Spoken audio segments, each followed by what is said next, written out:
다이어트 주제로 강의를 해드리고 있는데요. 오늘은 그 두 번째 시간으로 비만의 위험성이라는 주제로 이야기를 해드릴 거예요. 지금 현재 어깨동무에서는 다이어트 서바이벌이라는 행사가 진행 중인데 그 여러 가지 내용 중에서 오늘 두 번째 이제 강의입니다.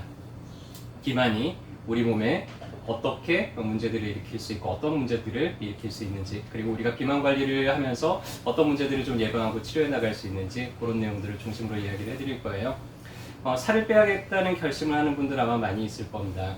제가 어렸을 때, 초등학생 때 이렇게 텔레비 연속극 같은 걸 보면은 그럴 때는 좀 비련의 여주인공이 등장하는 경우들이 많았어요. 그래서 뭔가 좀 힘든 일을 하다 보면은 막 어지러워 하면서 이렇게 픽 쓰러졌다가 이렇게 응급실을 데리고 가면은, 아니 지금까지 뭘 먹고 산 거예요?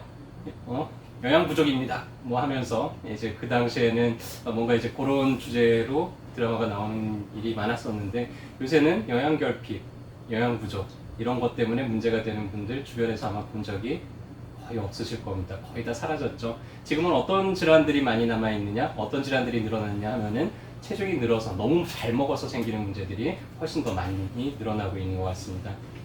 살이 찌는 게요, 근데 여러분들 잘못은 아니에요. 여러분들이 특별히 뭔가를 잘못해가지고 내가 살이 찌는 건 아니고, 우리 몸의 구조 자체가 이미 그렇게 만들어져 있습니다.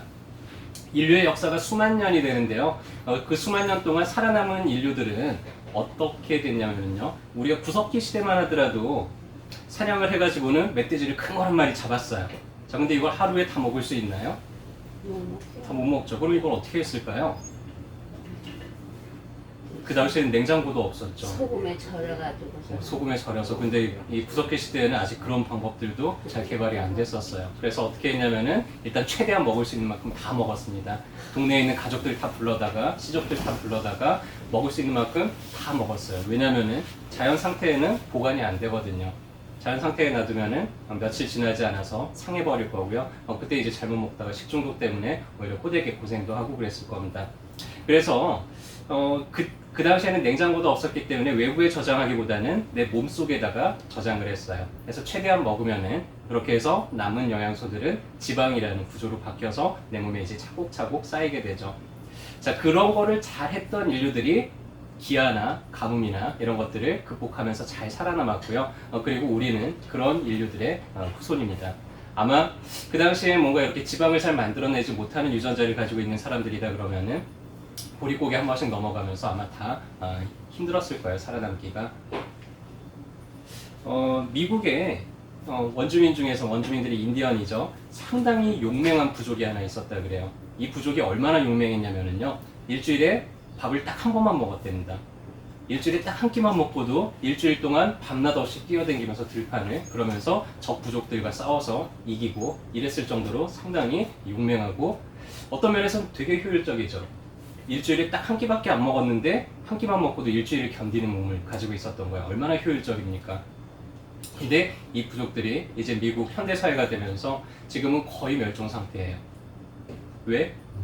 너무 효율적인 게 문제가 된 거예요. 이제는 미국 사회가 지금 비만한 사람들이 많잖아요. 음식 먹을 것들이 넘쳐나다 보니까, 이것저것 먹다 보니까 이 사람들이 너무 많이 축적이 돼서 거의 대부분 당뇨가 생기고 문제가 생겨서 대부분 지금 살아남은 사람들이 얼마가 없다 그럽니다. 비만으로 인해서 생길 수 있는 문제들이 상당히 많은 문제들이 있는데요. 살이 찔 때요, 겉으로만 찌는 게 아니라 속으로도 좀 좁아지게 돼 있어요. 그래서 가장 많이 나타나는 거, 체중이 늘더니 갑자기 내가 잘 때 코골이를 한다든지, 그러다가 숨을 갑자기 한 30초 동안 안 쉬어. 그러다가 하면서 이런 분들 본 적 있죠. 수면무호흡이라고 하는데요, 급사를 일으킬 수 있는 좀 위험한 문제이기도 합니다. 그래서 그런 것들도 이제 잘 생기게 되고요. 지방에서 호르몬을 같이 만들고 있어요. 여러분들이 이제 여성 호르몬이 난소에서만 만들어주는 줄 아는데, 난소에서 만드는 게 한 60% 정도고요. 나머지 40%를 부신과 내 몸에 있는 지방세포들이 연합을 해서 그렇게 해서 호르몬을 만들고 있습니다. 체중이 갑자기 늘거나 체중이 갑자기 줄어들거나 할 때는 이 호르몬 레벨에 변화가 생기면서 무혈경이 된다든지 아니면 불임이 된다든지 이런 경우들도 많이 생길 수가 있죠. 체중이 늘어나게 되면은 우리 몸에서 혈액을 보내야 될 면적이 훨씬 더 넓어져요. 그래서 훨씬 더 높은 압력이 필요하겠죠. 순환을 시키려면. 그래서 혈압도 높아지게 되고요. 우리 몸에서 노폐물을 거르는 이제 비만이 되고 영양 과잉이 되면은 우리 혈액이 많이 탁해지게 된다. 그럼 혈관도 막히기가 쉽겠죠. 그럼 신부전이나 이런 것들도 생기기가 쉽고요. 우리 몸의 혈액을 깨끗하게 관리를 하는 여과 장치에 해당되는 신장이라든지 간도 조금 더 쉽게 이제 망가질 수가 있고요. 혈관의 문제로 인해서 뭐 치매라든지 중풍이라든지 이런 발생 위험도도 높아지고 당뇨도 많이 높아지게 되고요. 여러 가지 문제들이 나타날 수 있습니다. 그 유병률을 보면은요, 비만한 사람과 정상 체중인 사람을 비교를 했을 때 비만이 되면은 천식이 한 33%, 우울증도 한 25% 정도, 다발성 경화증이 한 200% 정도, 그 다음에 고혈압이 한 150% 정도, 그 다음에 신부전이 한 104% 정도, 치매가 30%, 당뇨가 50%, 암이 발생할 확률도 한 30% 정도가 증가한다고 알려져 있습니다. 이런 것뿐만 아니고요. 일단은 몸에 비만이 되게 되면은 간이 지방으로 차게 되는 지방간 현상이 생기게 되는데, 간은 우리 몸에서 여러 가지 에너지 대사라든지 또 혈액을 깨끗하게 만드는 작용을 하는데요. 그런 기능들, 해독 기능들이 많이 떨어지게 돼요. 그래서 장기적으로 몸의 여기저기가 좀 가렵다든지 뭔가 좀 재생이 잘 안 된다든지 이런 문제들이 발생을 할 수도 있고요. 점점 이제 혈액이 탁해지고 혈관이 좁아지고 압력이 높아지고 하면서 혈관이 좀 늘어난다든지, 아니면은 몸에 세포들이 혈액 공급을 제대로 받지 못하니까 뭔가 좀 재생이 안 되거나 아니면 기능이 떨어진다든지 하는 그런 2차적인 문제들도 나타날 수가 있죠.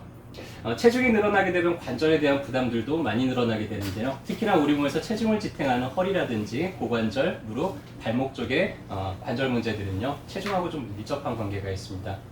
내가 체중이 1kg가 늘어날 때 한쪽 무릎에 걸리는 부담이 1kg만큼 늘어나는 게 아니고요. 대략 한 15배 정도가 더 늘어난다고 보고가 되어 있어요. 왜냐면은 무릎 관절은 생각보다 좁거든요. 근데 늘어난 체중이 이 좁은 관절면에 집중이 되기 때문에 그렇습니다. 그래서 1kg가 체중이 늘어나면요, 무릎에 걸리는 부담은 15kg만큼 증가를 한다 그럽니다. 내가 체중이 1kg가 늘었어요. 여러분들이 쌀 한 포대만큼을 무릎에다가 더 이렇게 부담을 주면서 걸어가는 거랑 마찬가지예요. 만약에 10kg가 늘어났다, 쌀 15포대를 내가 무릎에다가 뭐 이렇게 압력을 준다고 상상을 해봅시다. 얼마나 더 빨리 퇴행성 문제들이 증가를 하겠어요. 그래서 반대로 내가 체중의 한 5% 정도만 줄일 수 있다 그래도요, 내 지금 현재 무릎이나 발목이나 허리에서 느껴지는 통증을 한 절반 정도까지는 낮출 수가 있기도 합니다. 상당히 중요하죠. 그럼 내가 지금 비만인지 아닌지 감별하는 기준이 좀 필요할 텐데, 오늘은 BMI 지수라는 거를 간단하게 안내를 해드릴 거예요. 여러분들 핸드폰을 꺼내시고요, 계산기를 한번 틀어보시고 저랑 같이 한번 계산을 해봅시다. BMI 지수를 구하는 거는요, 내 체중을 내 키로 나누는 거예요. 근데 이때 체중은 단위가 킬로그램이고요, 키는 단위가 미터입니다. 그래서 가령 내가 60kg가 나가고 키가 160cm다 그러면은 60을 160cm가 1.6m죠. 그래서 60kg를 1.6으로 나누는데 두 번을 나누는 거예요. 그래서 60 나누기 1.6 나누기 1.6 이렇게 하면은 이제 내 BMI 지수가 나오는데요. 이 BMI 지수가 18 미만으로 나오게 되면은 왜소한 체격이고요. 18에서 25 사이로 된다 그러면은 정상이고요. 25가 넘어가서 30까지는 약간의 경도 비만이라고 하고요. 그 다음에 30에서 35까지는 중등도 비만, 그 다음에 35가 넘어가면 초고도 비만이라고 분류를 하게 됩니다. 그래서 되도록이면 이제 정상 범위 안에서 내 체중 유지가 되도록 관리를 해주시면 좋겠죠. 그래서 체중 다 우리가 살을 뺀다는 게 단지 외형적으로만 중요한 게 아니고요, 우리 몸의 건강을 유지하는 데 있어서도 상당히 좀 중요하다는 것을 오늘은 설명을 드렸고요. 여기 계시는 분들 뿐만 아니라 이 영상을 보시는 모든 분들이요, 반드시 다이어트에 성공을 하셔서 다시 한번 건강한 몸을 만드는데 저희의 이런 강의들이 도움이 됐으면 좋겠습니다.